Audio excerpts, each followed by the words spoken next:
오늘 이 시간 함께 은혜 나누실 하나님의 말씀은 출애굽기 6장 1절부터 8절까지의 말씀입니다. 함께 은혜 나누실 하나님의 말씀은 출애굽기 6장 1절부터 8절까지의 말씀을 다 같이 보시겠습니다. 출애굽기 6장 1절부터 8절까지의 말씀입니다. 우리 다 같이 합독하겠습니다.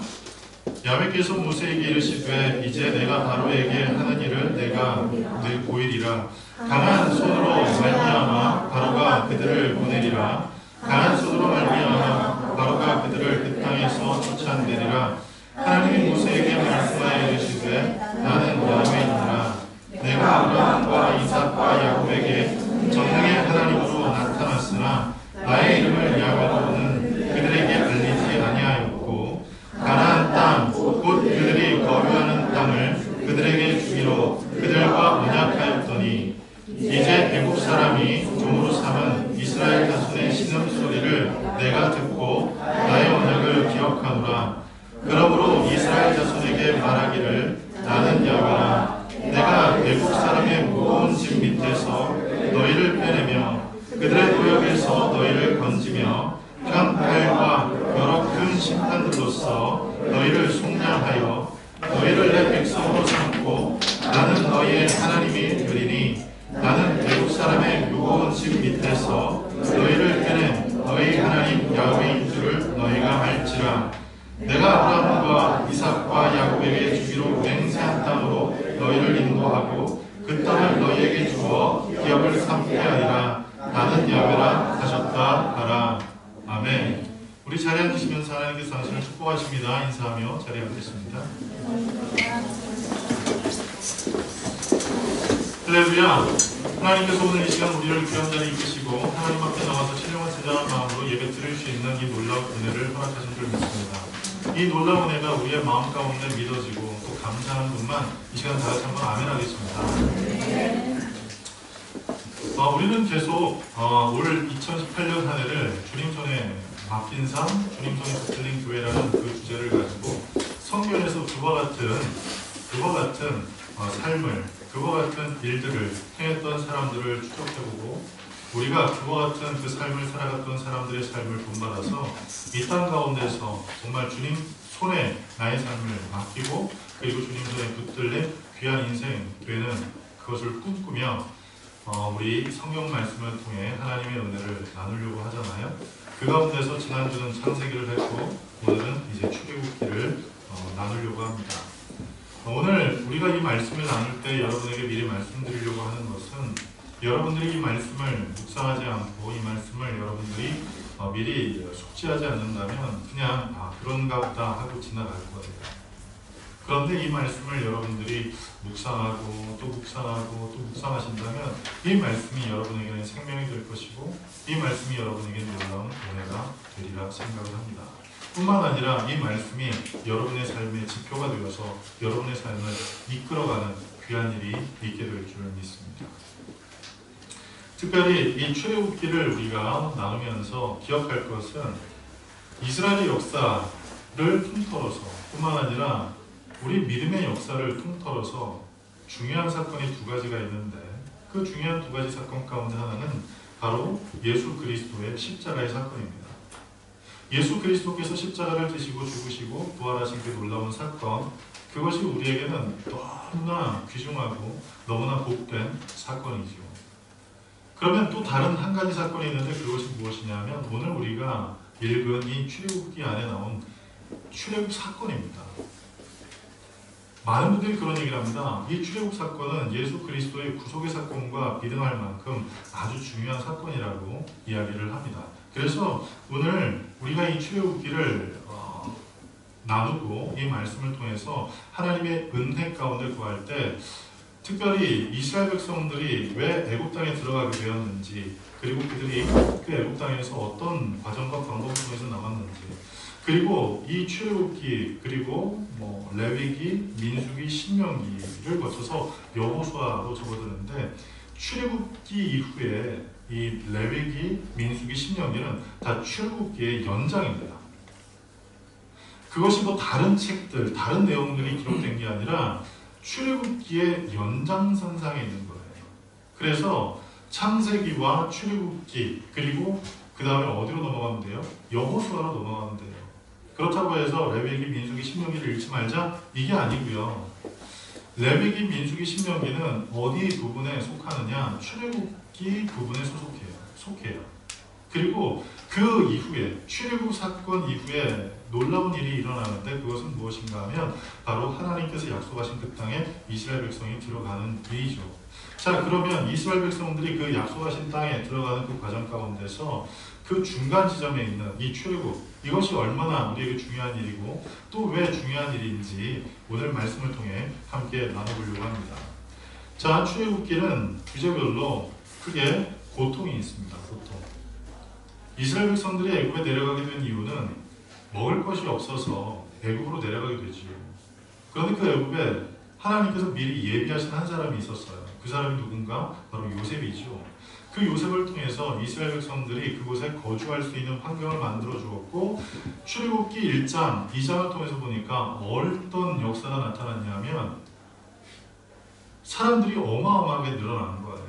창세기 1장부터 50장까지의 말씀을 통해서는 아브라함을 선택하시고 12장 이후에 아브라함을 선택하시고 난 다음에는 이 이스라엘 역사, 전반적인 역사가 아닌 이 아브라함의 가족의 역사라고 해도 무방할 거예요. 그런데 이 출애굽기 1장부터는 더 이상 아브라함의 어떤 가족사라고 얘기할 수가 없는 것이, 많은 성경학자들이 이야기할 때 출애굽할 때 몇 명 정도가 그 애굽 땅에서 남았나 그렇게 얘기를 하냐면 한 200만 이상이 나왔다고 합니다.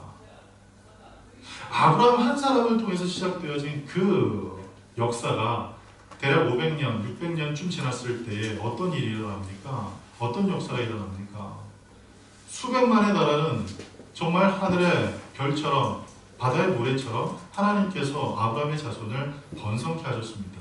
심지어 번성케 하실 때 어떤 역사가 나타났는가? 바로 자기의 고향 땅도 아닌, 하란 땅이 고향이 아닌 애굽 땅에서 번성케 되었습니다.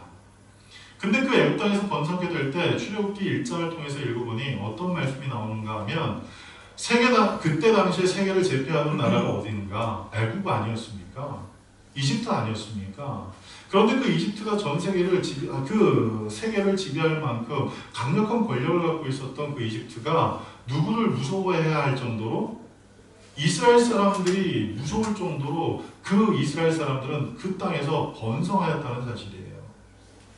그 땅에서 놀랍게 번성해서 바로가 얘기를 합니다. 이 사람들을 가만 내버려두면 이 사람들이 나중에 우리에게 큰 위협이 될 것이다 라는 그 생각을 하고 한 가지 방책을 내려왔는데, 그것이 무엇이었는가? 바로 사내 아이가 태어나면 죽이라는 것이었습니다.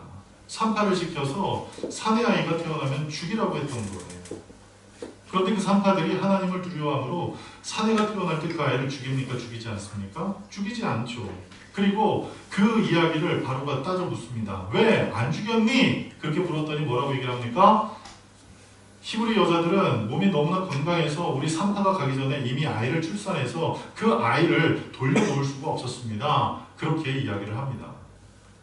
자, 그만큼 이스라엘이 그 땅에서 왕성하자 바로가, 이집트의 왕 바로가 어떤 이야기를 하게 되냐면, 이스라엘 백성들에게 큰 일들을 맡기자, 큰 일을 시키자, 한마디로 말해서 노역을 시키자라고 얘기를 했습니다. 그래서 식량을 저장하는 국고성을 만들 때 이스라엘 백성들을 동원해서 그 백성들을 큰 노역을 하게 됩니다. 그 노역을 하는 그 노역 가운데 2장 말미쯤에 어떤 일이 일어납니까? 사람들의 고통, 사람들의 탄식이 하나님 귀에 들려지게 되는 일이 생기게 됩니다. 자, 그것이 1장과 2장의 내용이고요. 그리고 3장부터 6장은 하나님께서 선택하신 모세의 소명이 드러나게 됩니다. 모세를 하나님께서 부르시고 그리고 모세에게 명령하시는 내용이 나타납니다.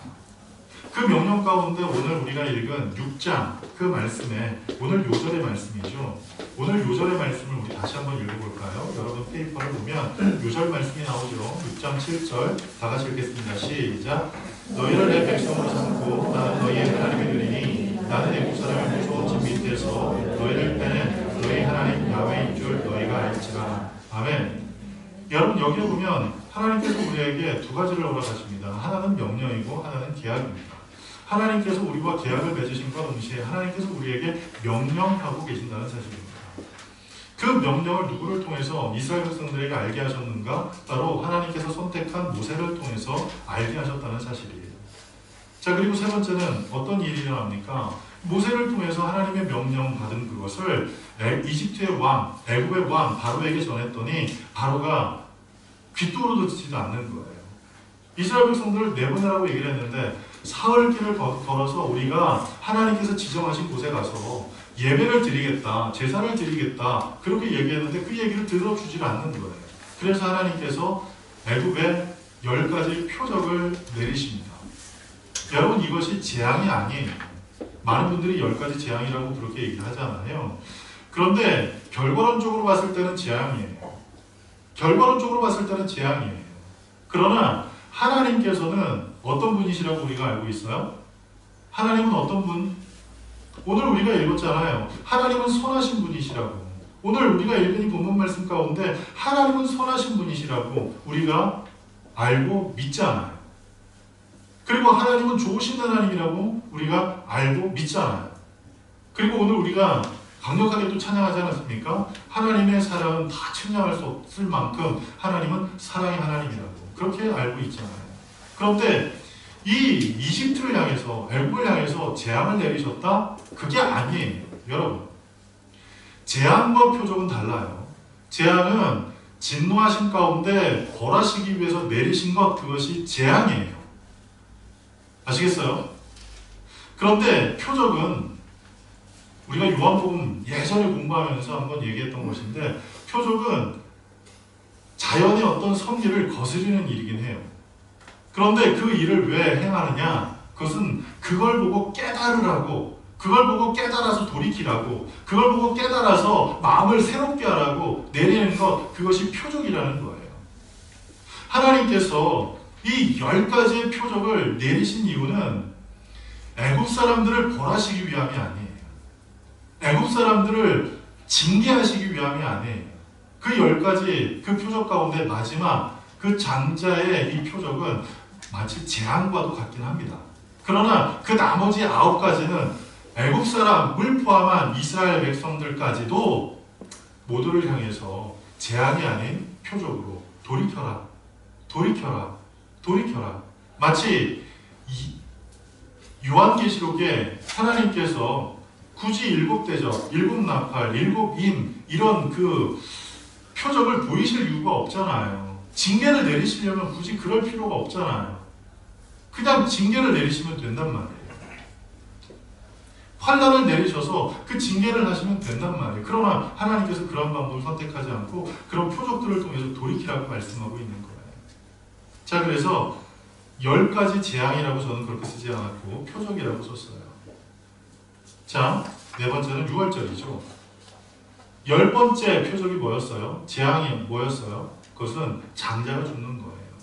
첫 번째로 태어난 것들은 다 죽는 거예요. 그 표적을 통해서 어떤 일이 벌어지게 되는가? 오늘 우리 6장 1절 다 같이 한번 읽어볼까요? 6장 1절 읽겠습니다. 시작. 야훼께서 모세에게 이르시되 이제 내가 바로에게 하는 일을 내가 보리라. 강한 손으로 말미암아 바로가 그들을 보내리라. 강한 손으로 말미암아 바로가 그들을 그 땅에서 쫓아내리라. 아멘. 여기서 강한 손은 무엇을 의미합니까? 여기서 강한 손은 무엇을 의미합니까? 강한 남자의 손, 그게 강한 손입니까? 그렇지 않죠.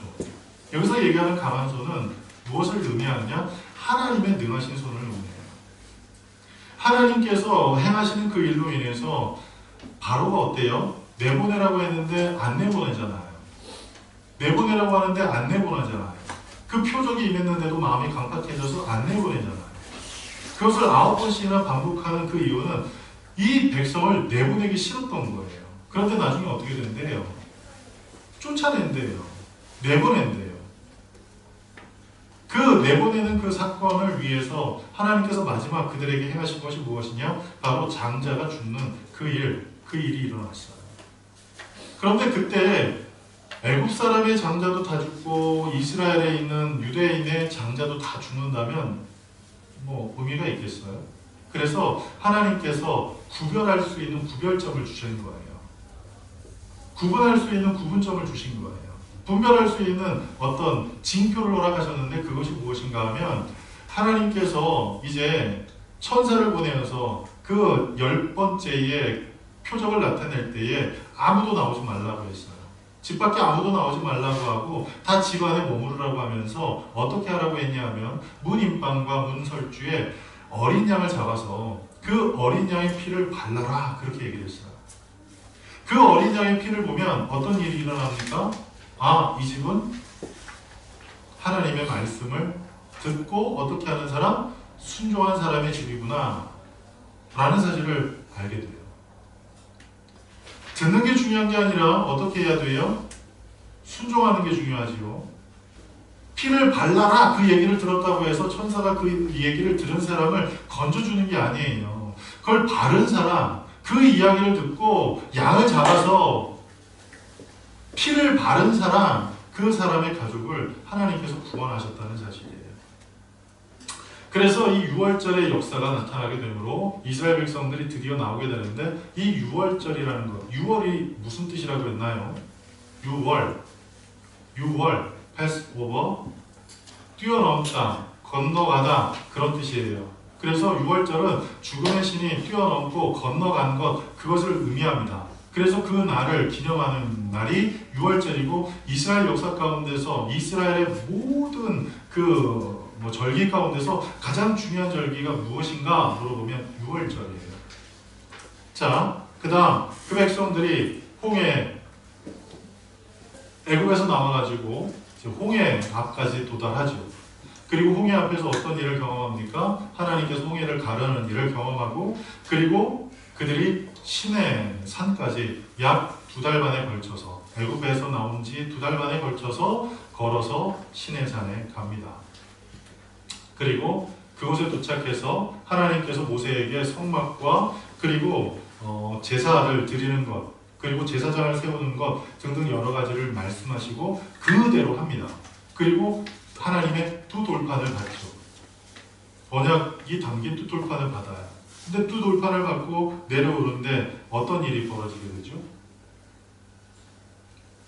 모세가 늦게 내려와서 사람들이 이야기를 합니다. 야!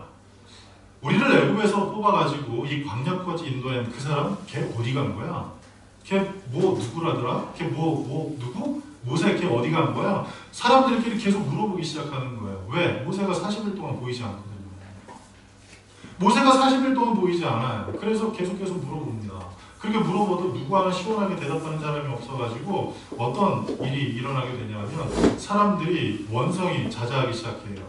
그러면서 그 모세의 혈족이 누구였어요? 형이 누구였어요? 아론이었잖아요. 아론에게 뭐라고 얘기를 하죠? 당신이 뭐 좀 해봐라. 그렇게 얘기를 합니다. 그러자 아론이 뭐라고 얘기를 하냐면 너희에게 있는 금붙이를 다 모아가지고 갖고 와라. 그래요. 그리고 금송아지를 만들어서 그 앞에서 사람들에게 공표합니다. 이것이 너희를 애굽에서 인도해낸 하나님이다. 그렇게 얘기해요. 그리고 그 사람들이 그곳에 모여서 축제를 벌이죠. 근데 이 출애굽기 32장에 보면 좀 놀라운 말씀이 나와요. 34장에 보면 놀라운 말씀이 나와요. 모세가 하나님과 대화하는 가운데 하나님께서 갑자기 이러세요. 야, 빨랑 가라. 그 백성들이 내 앞에서 큰 죄악을 범하고 있다. 그런 얘기를 하자 모세가 내려갑니다. 모세가 내려갔더니 내려가는 동안에도 계속 노래 소리가 들리고 사람들이 즐거워하는 소리가 들리고 막 축제 같은 그런 분위기가 연출되는 게 소리가 들려요. 가서 봤더니 너무나 놀라운 일이 벌어졌어요. 알고 있듯이 금송아지를 만들어서 그 앞에 사람들이 축제를 벌이고 있는 모습을 보고 돌판을 던집니다. 그리고 그 금송아지를 가져다가 녹여서 물에 뿌려서 사람들에게 다 마시게 합니다. 자, 그런 일을 행하고 난 후에 아론에게 묻습니다. 형한테 가서 이게 뭔 일입니까? 이게 도대체 무슨 일입니까? 그렇게 물었더니 아론이 뭐라고 얘기를 합니까? 아론이 뭐라고 얘기를 해요? 출애굽기 읽으셨죠? 예? 출애굽기 다 읽으셨죠? 뭐라고 얘기를 해요? 우리가 금을 불에다 넣었더니 금송아지가 탁 하고 나왔다. 그렇게 얘기를 하는 거예요. 요새 1987이라는 영화가 나왔죠, 우리나라에. 그 영화에서 가장 유명한 대사가 뭡니까? 탁 하고 치니까 뻑 하고 죽던데요. 에? 이게 유명한 대사 아닙니까? 그 내용이, 그 비슷한 내용이 출애굽기에도 나와요. 금을 던졌더니 송아지가 툭 하고 나왔다고 아론이 얘기를 하는 거예요.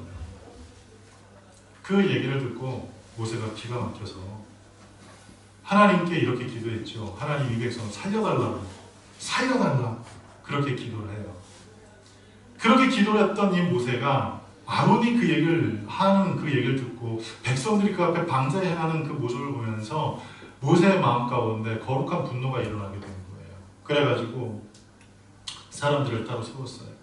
그리고 너의 허리에 칼을 차라. 그리고 지나가면서 보이는 사람을 죽여라. 그렇게 얘기를 해요. 그때 몇 명이 죽냐면 3,000명이 죽었죠.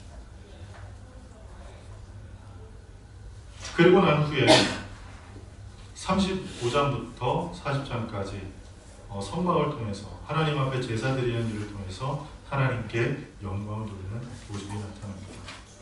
자, 이 출애굽기의 주제는 무엇일까요? 출애굽기의 주제는 다른 것이 아니라 하나님의 백성인 성도들이 죄와 사망에서 벗어나 참된 희망을 얻도록 교훈하는 거예요. 출애굽기의 주제는 이거예요. 뭐라고요? 하나님의 백성이 죄악 가운데 머무르지 않고 그 죄와 사망 가운데 머무르지 않고 그것을 이기고 승리하는 삶, 해방을 얻어 자유한 삶을 살아가도록 하는 것, 이것이 출애굽기의 주제입니다. 그리고 이 출애굽기에서 우리는 어떤 하나님을 만날 수 있느냐? 그것은 바로 우리의 고통의 현장에 찾아오시는 하나님, 우리의 고난과 역경 가운데 찾아오시는 하나님, 그리고 어디로 갈지 향방 없는, 걸음을 걸을 수밖에 없는 우매한 사람들의 삶 가운데 임재해 계신 사랑의 하나님, 그 하나님을 만나게 된다는 사실이에요. 그래서 여러분, 출애굽기를 읽으면서 우리는 어떤 하나님을 만나야 하느냐? 그것은 바로 우리의 삶 가운데 임재해 계신 하나님을 만나야 되는 거예요. 하나님은 눈에 안 보이시잖아요. 그죠? 하나님 눈에 보여요? 안 보여요? 안 보이잖아요.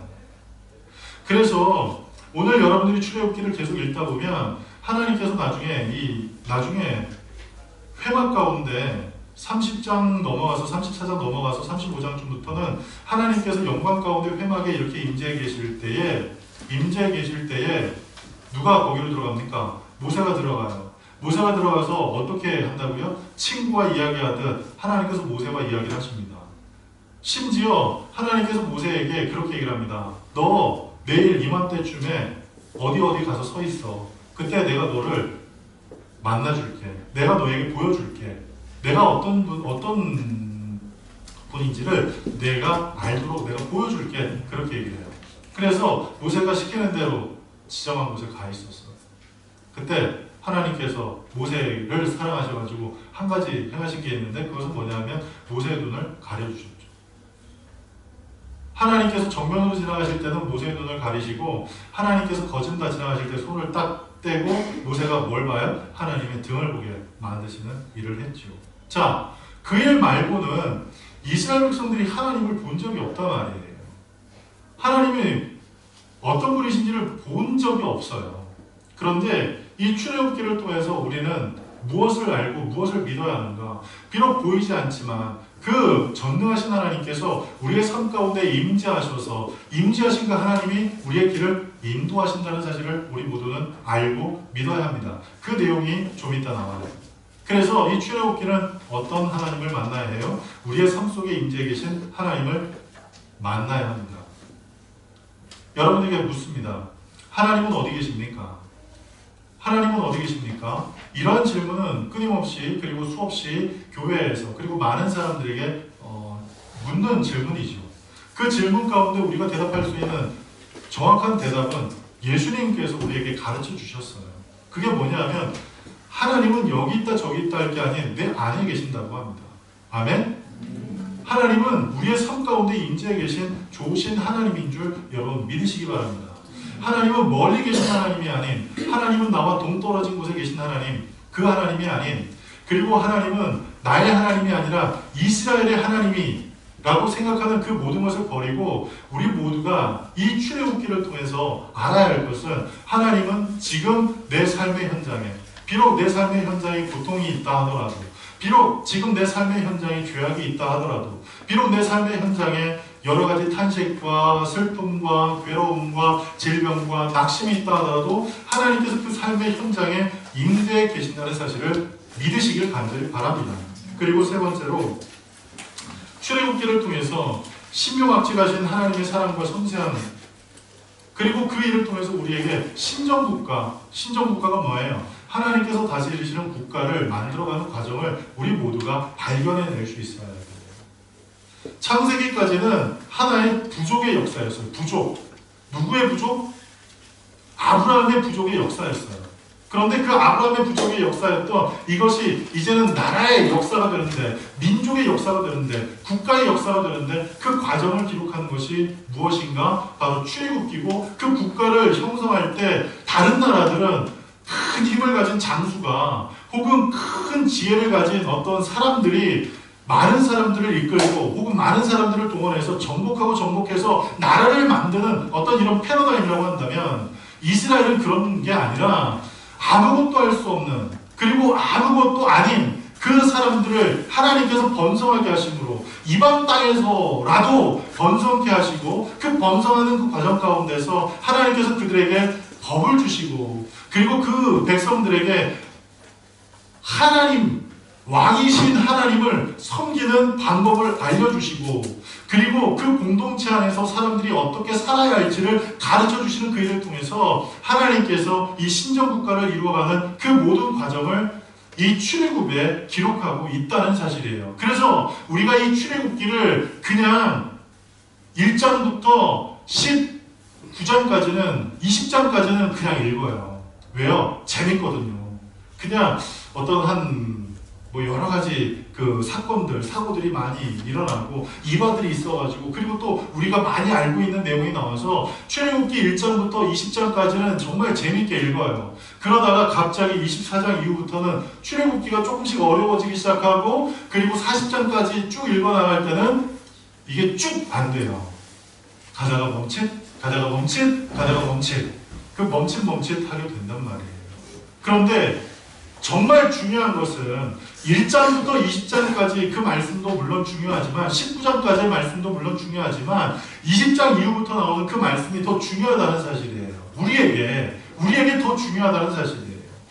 그 광야에 있는 이스라엘 백성들에게는 1장부터 40장까지의 모든 말씀이 다 중요하지만, 이제 예수 그리스도의 은혜를 통해서 구원 얻은 하나님의 백성인 우리에게 정말 중요한 것이 있다면 1장부터 19장까지는 열심히 읽다가 20장부터는 헷갈린다고, 20장부터는 너무 복잡하다고, 20장부터는 무슨 말씀인지 잘 모른다고 해가지고 대충 읽고 넘어가 버리면 하나님의 백성으로서, 하나님 나라의 국민으로서 우리가 어떻게 살아야 하고, 무엇을 쫓아 살아야 하고, 그리고 어떤 관계성을 형성하며 이 땅을 살아야 하는지를 알지 못하게 된다는 사실이에요. 그래서 여러분, 우리가 예수 그리스도의 그 구속의 은혜를 통해서 하나님의 자녀가 되었다면, 하나님의 자녀가 된 그 이후부터 우리에게는 새로운 법이 생겨나게 됩니다. 마치 로마서 8장 1절에 있는 그 말씀처럼 생명의 성령의 법이 죄와 사망의 법에서 우리를 해방했다는 그 말씀과 같이 우리에게 새로운 법이 생기게 되는데, 그 법이 무엇인가 하면 하나님께서 우리에게 주신 법이에요. 그리고 또 우리가 예전에는 나를 섬기고 세상을 섬기고 살았다고 한다면, 이제 예수 그리스도의 구속의 은혜를 통해서 우리가 섬겨야 할 대상이 바뀌어지게 되는 거예요. 우리가 바라보며 섬기게 될 그 대상이 완전히 달라지게 되는데, 그 섬겨야 될 그분을 어떻게 섬겨야 할지를 성경이 자세히 알려주고 있는 게 출애굽기이기 때문에, 여러분 20장 이후부터이기 때문에 20장 이후를 열심히 읽으시고 그걸 잘 이해하실 수 있어야 되는 거예요. 아멘? 아멘?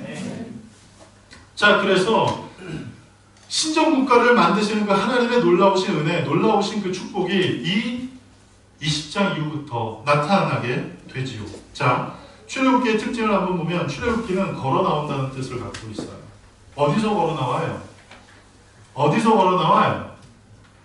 애굽에서 걸어 나왔어요. 애굽에서 걸어 나온다는 의미는 무엇을 의미하냐면 죄악에서 걸어 나오는 거예요. 그러면 애굽에서 있는 그 죄악의 가장 큰 특징이 무엇인가 하면 첫 번째 우상 숭배였어요. 여러분, 우리가 걸어 나와야 하는 곳은 어딘가? 우상 숭배로부터 걸어 나오시길 간절히 축복합니다. 아멘? 우상을 섬기는 것에서 여러분들 걸어서 나와 하나님께 예배 드리는 그곳으로 가실 수 있는 복된 성도님들 되길 간절히 축복합니다. 우상이 뭐라고 제가 얘기를 했나요? 여러분, 우상이 뭐라고 얘기를 했어요? 어린아이들이 부모님이 생일이라고 크리스마스라고 선물을 사줘요. 레땡 사주잖아요. 그 블럭을 사줘요. 그러면 아이들이 밤새 가면서 그 레땡을 만들어요. 이렇게 탁탁탁탁탁 만들어. 그걸 만들었어요. 그걸 만들고 어때요? 이게 우상이다. 그럴 수 있나요? 그럴 수 있어요? 만약에 그렇다고 한다면 저는 우리 주영이한테 우상을 한 10개 정도는 사준 것 같아요. 여러분, 무엇을 만드는 것 그것이 우상이 아니에요. 거기에 어떤 필요 조건이 필요해요. 어떤 조건? 그걸 내가 숭배하느냐예요. 그것에 절대적인 가치를 두고 있느냐예요. 그게 바로 뭐예요? 우상이 되는 거예요. 오늘날 많은 사람들이 비트코인에 이 가상화폐에 열광하고 있죠. 우리나라만 해도 한 300만에 달하는 사람들이 이 가상화폐에 몸담고 있다고 합니다. 가상화폐는 눈에 보이지 않아요. 돈은 눈에 보이잖아요. 그런데 가상화폐는 눈에 보이질 않아요. 물론 그것을 현금화하면 돈이 보이겠죠. 근데 지난주에 모 프로그램 그 가상화폐 어떤 이 폐해를 지적하기 위해서 시사 고발 프로에서 그 가상화폐에 대해서 얘기를 했는데 역작용이 일어났어요. 왜 역작용이 일어났냐면 어떤 이 20대 초반에 있는 아이가 이 가상화폐로 돈을 벌었는데 300억 가까이 벌었대요. 한 200 몇십억을 벌었대요. 그런데 그 인터뷰하는 그 한 1시간 2시간 동안 30억을 버는 거예요. 30억을 버는 거예요. 그게 방송에 나왔어요. 그 방송에 나오고 난 다음에 의도와는 다른 반응이 보이기 시작하는 거예요. 가상화폐 문제가 있다. 거기에 너무 열광해서는 안 된다. 이런 반응을 생각을 했는데 1시간 만에 30억? 그래가지고 요새 젊은 친구들이 다 그렇대요. 고등학생부터 시작해서 다 가상화폐 다 투자하고 있는 거예요. 어떻게? 자기한테 있는 돈 다 모아가지고 몇만 원씩 그리고 몇십만 원씩 가상화폐를 사고 팔고 사고 팔고 그렇게 해서 조금 돈을 튀겨서 나중에는 크게 돈을 벌려고 한다는 거예요. 돈이 절대가치가 되면 이런 일이 일어날 것 같아요. 제가 다시 말씀드리지만 재작년 이맘때인가? 그때 비트코인을 누가 저한테 얘기할 때 그때 400달러쯤이었어요. 그때 만약 제가 가상화폐 400달러에 샀으면 어땠을까요? 돈 많이 벌었을 거 아니에요. 그런데 그거 못 샀다고 지금 이런 얘기하는 거 아니에요. 그때 내가 왜 그걸 못 샀지? 그러면서 다른 사람도 못 사게 하기 위해서 이렇게 얘기하는 거 아니에요. 여러분, 물질이 우리의 삶 가운데 우선이 되고 그것에 우리가 가치를 두게 되면 어느 순간 그것이 우리에게 우상이 된다는 사실이에요. 무엇인가 내가 가치를 두기 시작하면 그것에 가치를 두고 그것을 숭배하기 시작하고 그것에 내가 정신이 팔려지게 되면 그게 어느 순간 우상이 되어버리게 되는 거예요. 오늘 워렌 버핏이라는 사람, 그 사람의 글을 제가 읽었어요. 세계에서 돈이 가장 많은 사람이 누구죠? 세계에서 가장 돈이 많은 사람이 빌 게이츠예요. 그 다음이 두 번째가 아마존을 만든 사람이에요. 그리고 세 번째가 이 워렌 버핏이래요. 가지고 있는 재산이 한 100조 정도 된대요. 100조. 그런데 많은 사람들이 관심 갖는 것은 워렌 버핏이 얼마만큼의 재산을 갖고 있냐, 그리고 워렌 버핏이 얼마만큼의 어디에 투자를 해서 어떻게 돈을 벌었느냐, 여기에만 관심을 갖는데요. 그런데 정작 워렌 버핏에게 관심을 갖지 않는 부분이 있는데 그게 뭐냐면 워렌 버핏이 지금 어디에 살고 있고 어떻게 살고 있는지를 사람들은 관심 갖지 않는데요. 많은 친구들에게 젊은 친구들에게 물어요. 그렇게 가상화폐에서 30억씩 한 시간에 벌면 뭐 할 거니? 그러면 좋은 차 타고 좋은 집에 살고 좋은 것 먹고 좋은 것 누리고 살고 싶어요. 2년에 한 번씩 그동안 핸드폰 바꾸는데 그러지 않고 새로운 거 나올 때마다 한 번씩 바꾸고 싶어요. 뭐 그런 얘기 할지도 몰라요. 그런데 여러분 애플의 네 번째 투자자가 누구냐? 네 번째 순서 네 번째가 아니라 가장 투자를 많이 하는 사람 가운데서 네 번째가 누구냐면 워렌 버핏이에요. 그런데 워렌 버핏이 지금 쓰고 있는 핸드폰이 뭐냐면 삼성 폴더블 폰을 쓰고 있대요. 그래가지고 기자가 물었대요. 언제 바꿀 거냐고. 왜? 최대 주주니까 자기가 그걸 사서 주가를 올려야 될 거 아니에요. 얼마 전에 또 좋은 핸드폰 나왔잖아요. 그걸 사야 되잖아요. 근데 안 산대요. 그리고 좋은 차를 타야 되는데 2004년도에 차를 한 대 샀는데 그걸 지금도 타고 다닌대요. 그래서 왜 차 안 바꾸냐 그랬더니 자기가 1년에 5,000km 타는데 차가 무슨 필요가 있겠냐고 그렇게 얘기를 한대요. 그리고 지금 워런 버핏이 살고 있는 집이 7억이래요. 7억. 그 집에서 한 60년 가까이 살았대요. 7억.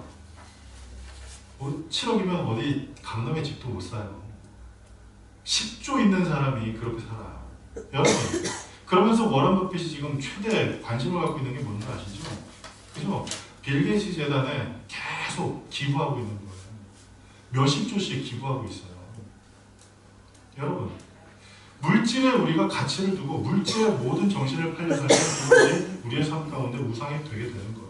자, 그런데 하나님께서 걸어 나오라고 얘기해요. 걸어 나오라고. 어디서? 우상 숭배에서 걸어 나오라고 얘기합니다. 그리고 이 애굽은 또 어떤 곳이냐면 향락과 퇴폐가 있는 곳이었어요. 우리가 요한계시록 통해서 두 가지를 배웠죠. 마지막 때 교회에 닥쳐올 위기, 그 위기는 무엇이냐? 핍박과 미혹이라고 얘기했잖아요. 그런 것처럼 이 에집트, 애굽에서는 미혹이 아주 많았어요. 그래서 그 미혹됨 가운데 사람들이 빠지지 않도록 하나님께서 그곳에 나오라고 말씀하십니다. 우리 모두는 우리를 미혹하는 곳으로부터 나올 수 있는, 걸어서 나올 수 있는 복된 성도님들 되길 간절히 축복합니다.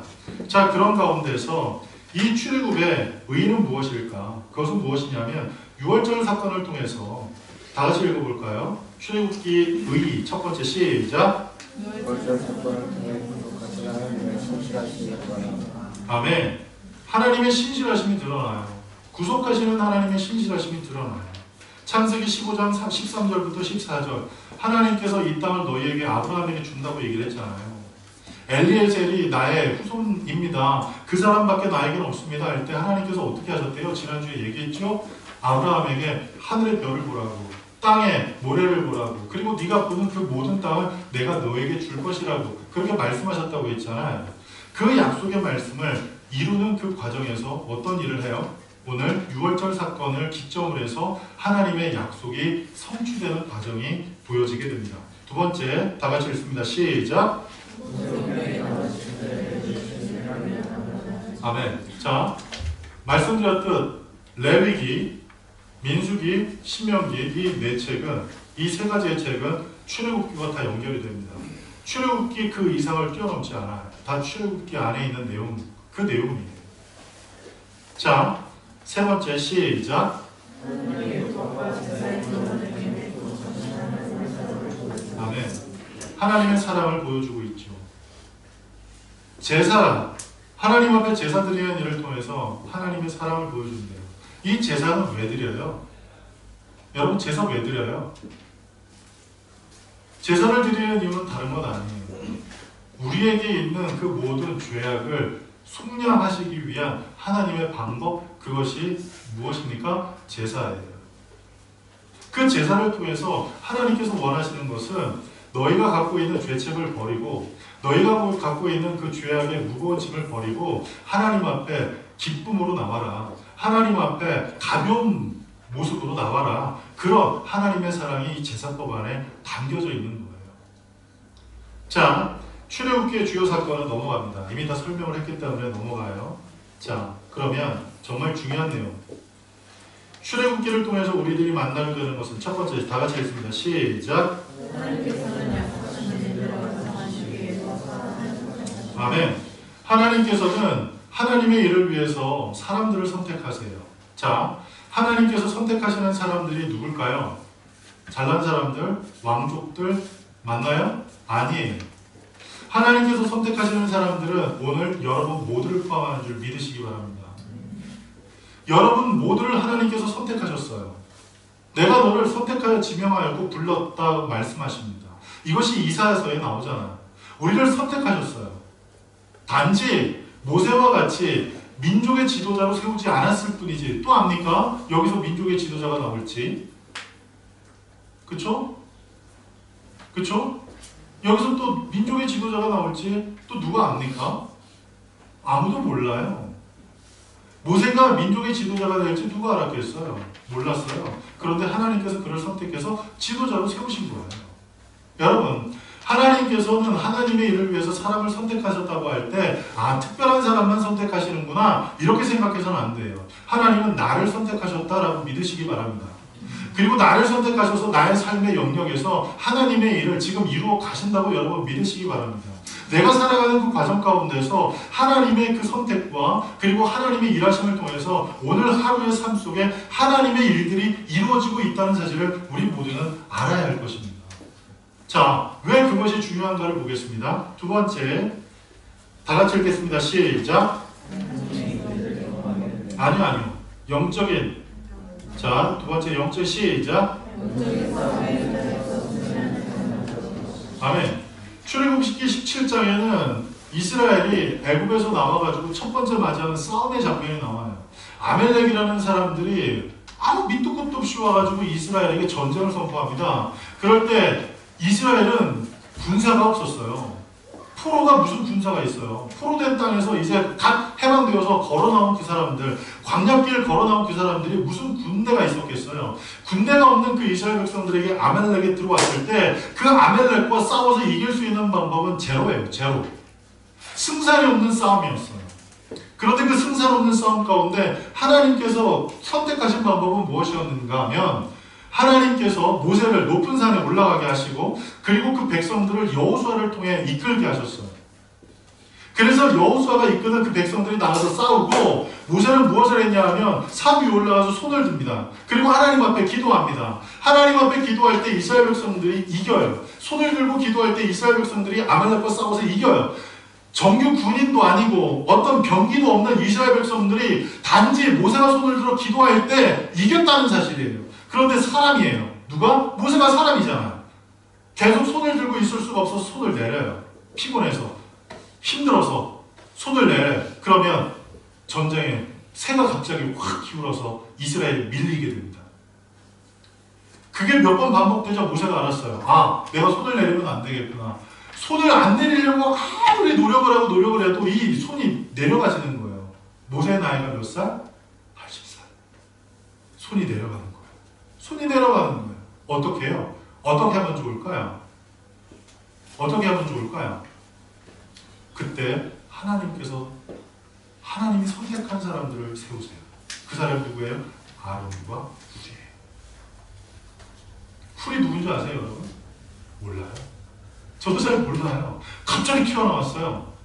그런데 전생에 보면 이 훌은 누구의 남편? 미리암의 남편이래요. 한마디로 말해서 누구예요? 매형이 매형. 모세의 매형이 한쪽 팔 붙들고 친형이 한쪽 팔 붙들고 기도할 때 이겼다는 사실이에요. 자, 다음 것까지 얘기하고 중요한 얘기를 할게요. 세 번째, 다 같이 읽겠습니다. 시작. 하나님이 이제 성신이 성막을 일을 위해서 아멘. 여러분, 성막 누가 만들었어요? 모세가 만들었어요? 아니요. 모세는 그런 재주가 없었어요. 여러분, 출애굽기 3장, 4장, 5장, 6장을 읽으면서 모세가 어떤 사람인지 우리가 발견하게 돼요. 그 사람은 말을 잘 못하는 사람이었어요. 유창하게 말을 잘할 수 있는 사람이 아니었어요. 말을 어눌하게 하는 사람, 사람들 앞에 가서 창피해가지고 말을 잘 못하는 사람, 그 사람이 모세예요. 뿐만 아니라 여러분, 모세는 이 성막에 필요한 모든 것을 만들 수 있는 손재주가 좋은 사람이 아니었어요. 그래서 하나님께서 이 출애굽기 35장, 31장 말씀을 통해서 어떤 일을 하시냐면 하나님께서 특별히 사람을 선택하십니다. 부살렐과 오홀리압이라는 사람을 선택하세요. 이 사람들은 손재주가 아주 좋은 사람이었어요. 뿐만 아니라 손재주가 좋았던 게 아니라 하나님의 영이 그들에게 임해가지고 그들이 더욱더 지혜롭게 된 거예요. 가뜩이나 손재주가 좋았는데 그 사람이 더욱더 지혜가 충만해져서 무엇을 하기 시작하냐면 모세가 얘기를 하면 여러분 출애굽기 읽으면서 힘든 게 뭔 줄 아세요? 모세가 하나님께 뭘 받아요. 받은 그거를 기록했잖아요. 그걸 읽을 때 그림이 그려져요, 여러분? 법궤를 만들려고 할 때 그 법궤 어떻게 만드는 게 그려져요? 그 법궤를 덮는 뚜껑 만들려고 할 때 그 수납이 어떤 모양으로 세워지고 어떻게 만들어야 할지 그려져요? 안 그려진단 말이에요. 저는 안 그려져요. 상상력이 부족해서. 그런데 이 부살렐과 오홀리압이라는 사람은 모세가 무엇을 얘기해도 어허! 그러면서 만들어요. 어떻게 만들어요? 다 쳐서 만들려고 했어요. 쳐서. 금이 있으면 그 금을 쳐서 만들려고 했어요. 틀을 만들어가지고 녹여서 부어서 만들려는 게 아니라 다 쳐서 만들려고 했어요. 쳐서 만들기 위해서 뭐가 필요해요? 그림이 필요해요. 그 안에. 이미 모세가 뭐라고 얘기하면 이 부살렐과 오홀리압은 그러면서 다 쳐서 만들었어요. 할렐루야. 여기서 중요한 사실을 우리 발견하게 됩니다. 하나님의 일을 행할 때 한 사람만 선택하지 않아요. 할렐루야. 하나님은 한 사람만 선택하지 않아요. 하나님의 일을 위해서 여러분 모두가 필요하세요. 아멘? 네. 아멘? 네. 여기 앉아 계신 여러분 모두가 하나님은 다 필요하셔요. 에이, 모세만 필요하겠지. 에이, 바울만 필요하겠지. 에이, 베드로만 필요하겠지. 아니요. 여러분이 필요하시다는 거예요. 할렐루야. 네. 하나님께서는 여러분이 필요하셔서 지금 여러분을 이곳에 부르셨다는 사실을 믿으시기 바랍니다. 그리고 출애굽기를 통해서 우리는 두 번째 어떤 걸 만나게 돼요? 하나님의 임재를 경험하게 돼요. 역사 가운데 운행하시고 그리고 이스라엘의 회중 가운데 임재해 계신 하나님을 만나게 되는 거예요. 그동안까지는 이스라엘 백성들이 애국 땅에서 아무리 불러도 대답이 없었던 하나님께서 이제 어떤 일을 행하시고 성막을 만들게 하십니다. 성막을 만들게 하시고 그 성막 주변에 세 지파, 세 지파, 세 지파, 세 지파가 그 성막 중심으로 삥 둘러서 살게 하셨어요. 그런데 그 성막은 다른 그 이스라엘 백성들이 살고 있는 천막과 별반 다르지 않을 것 같아요. 좀 크고 좀 화려한 것 말고는 없어요. 다른 점이 있었어요. 그 다른 점이 뭐냐면 틀림없이 성막, 다른 이스라엘 백성들이 살고 있는 첫 텐트가 있는데 성막과 텐트의 차이가 있었어요. 이스라엘 사람들이 살고 있는 이 천막과 성막의 차이가 있었어요. 그 차이가 뭐냐? 구름이 그 성막에 가득히 임재 있었어요. 구름이 가득 임재 있었다는 거예요. 구름이 뜨면 이스라엘 백성들이 뭐예요? 아, 이제 우리가 이동해야 되나 보다. 그래서 레위 지파가 성막 모든 걸 철거해요. 그리고 나머지 지파들이 어때요? 자기들의 집들을 철거해서 레위 지파가 제일 앞서서 인도하는 대로 구름 기둥과 불 기둥 인도하는 대로 그 이스라엘 백성들이 따라갔다는 거예요. 자, 그 가운데서 따라갈 때 2-2번 두 번째 우리 다 같이 한번 읽어볼까요? 시작. 앞서가신 분은 아니라 떠나지 않으신 분은 여러분 출애굽기 13장 21절부터 22절을 우리 다 같이 한번 읽어보겠습니다. 출애굽기 13장 21절부터 22절까지예요.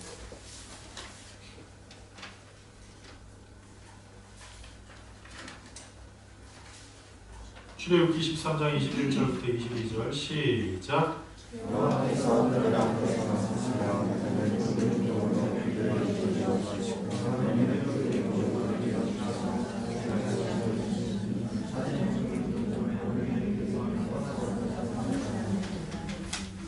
아멘. 어떻게 한다고요? 앞서 가실 뿐만 아니라 그 불기둥과 구름 기둥이 떠나지 않으세요. 떠나지 않으세요. 딱 인도하고 쭉 사라지는 게 아니에요. 항상 그들과 함께 하셨어요. 할렐루야. 하나님은 우리를 인도하시고 알아서 살아 빠이빠이 하시는 분이 아니라 어때요? 인도하신 그곳에서 우리와 함께 사시는 좋으신 하나님이라는 사실을 우리 모두는 믿어야 합니다. 자, 세 번째. 그러면 모세의 삶이 우리에게 주는 교훈. 여기서 중요한 두 가지만 우리 한번 얘기를 해볼까요? 첫 번째는 선택, 두 번째 구속, 세 번째 훈련, 네 번째 사용, 다섯 번째 응답이에요. 여기서 두 번째와 다섯 번째를 우리가 중요하게 한번 볼 거예요. 왜냐하면 아브라함의 삶을 통해서 첫 번째, 세 번째, 네 번째는 우리가 이미 다 들었어요. 그 비슷한 내용을 들었어요. 그런데 이 중에서 중요한 내용, 두 번째와 다섯 번째는 못 들어갔어요. 자, 그래서 두 번째, 구속하신, 사망에서 생명으로 구속하셨어요. 출애굽기 2장 10절에 보면 모세의 이름이 어떤 뜻이래요?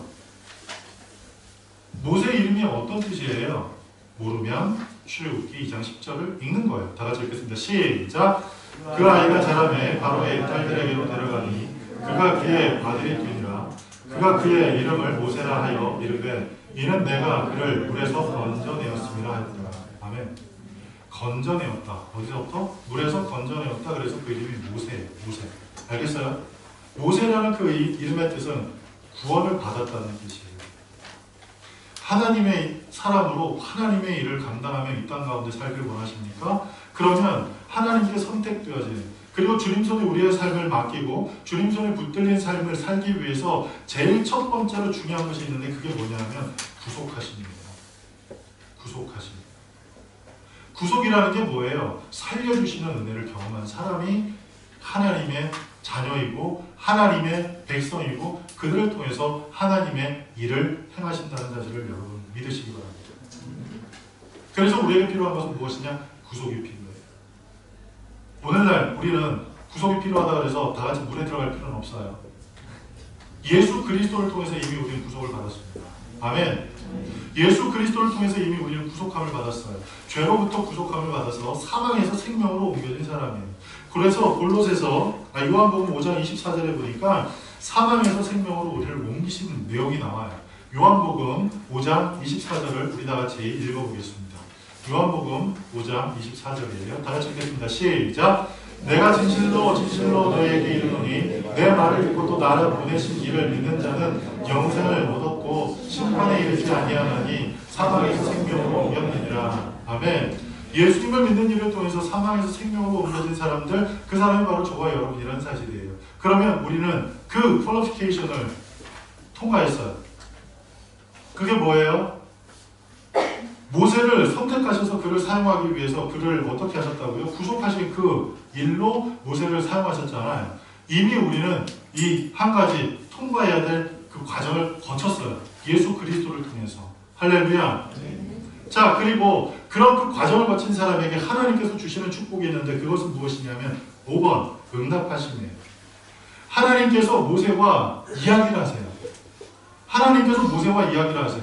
다른 사람들하고는 이야기를 안 하고 모세와 이야기를 하세요. 그런데 하나님께서 다른 사람에게 때로 말씀하실 때가 있긴 했어요. 출애굽기 2장에 보니까 하나님께서 영광 가운데 임하셔서 그 백성들에게 말씀하신 그 음성 천둥 소리처럼 들었어요. 쾅쾅쾅쾅, 우르릉 쾅쾅쾅 이런 소리를 들었어요. 그런데 친구가 얘기하는 것처럼 듣지 못했다는 거예요. 누군 들어요?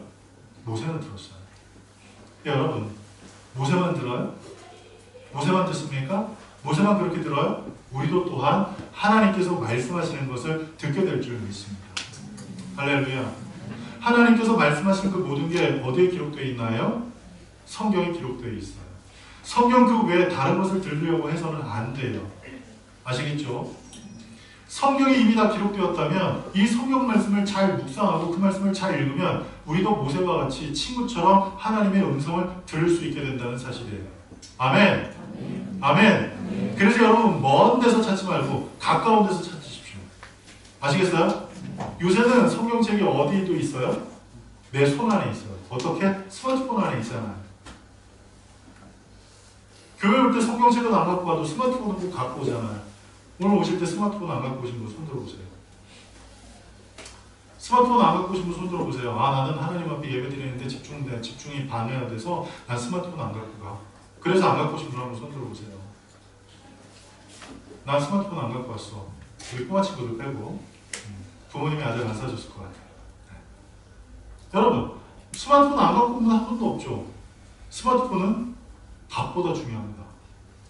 그래서 밥 먹을 때 밥을 보지 않고 우리 스마트폰을 보면서 밥 먹어요. 맛있어요? 스마트폰 보면서 밥 먹으면 맛있어요? 맛 없어요. 무슨 맛인지 몰라요. 그냥 떡 집어넣는 거예요. 그렇게 살잖아요. 근데 이 스마트폰 안에 뭐가 있어요? 성경책이 있어요. 성경책이 있어요. 스마트폰에 성경책 어플 없으신 분 손 들어보세요. 없으신 분들 오늘 꼭 가서 깔으세요. 아셨죠? 성경책 멀리 있지 않잖아요. 가깝게 있잖아요. 그 말씀을 묵상하십시오. 그럴 때 하나님의 음성을 우리 모두가 들을 수 있게 됩니다. 그런 관점에서 우리는 이번 한 주 동안 어디를 읽어요? 레위기를 읽습니다. 할렐루야! 네. 우리 기쁨의 박수. 별로 안 기쁘세요? 레위기 안 기뻐요? 레위기 왜 중요하다고요? 출애굽기 2장 이후부터 왜 중요하다고요? 하나님의 선택하신 백성이 어떻게 하나님을 잘 섬기며 살아갈 수 있는지를 정확하게 기록한 책이기 때문에 오히려 출애굽기 1장부터 19장보다 더 중요한 말씀이 아마 20장 이후부터일 겁니다. 근데 그 비슷한 내용이 어디 나와요? 레위기에 나온단 말이에요. 하나님 앞에 제사를 드릴 때 어떻게 드리고 이웃과 관계에서 문제가 생겼을 때 어떻게 그걸 해결하고 알아야죠. 할렐루야. 이런 기쁨으로 갑자기 궁금해지죠. 별로 안 궁금해지는 것 같은데 궁금한 마음을 가지고 우리 이번 한 주간 동안 레위기 열심히 열독합시다. 따라합시다. 나는 이번 한 주간 동안 레위기에 열독하겠습니다. 열독이라는 뜻이 뭐예요? 아니에요. 10번 읽겠다는 소리예요. 열독. 10번 읽겠다는 거 아니에요? 그건 아니에요? 좋아요. 그럼 열심히 읽는 이 한 주간 됩시다. 우리 기도하겠습니다.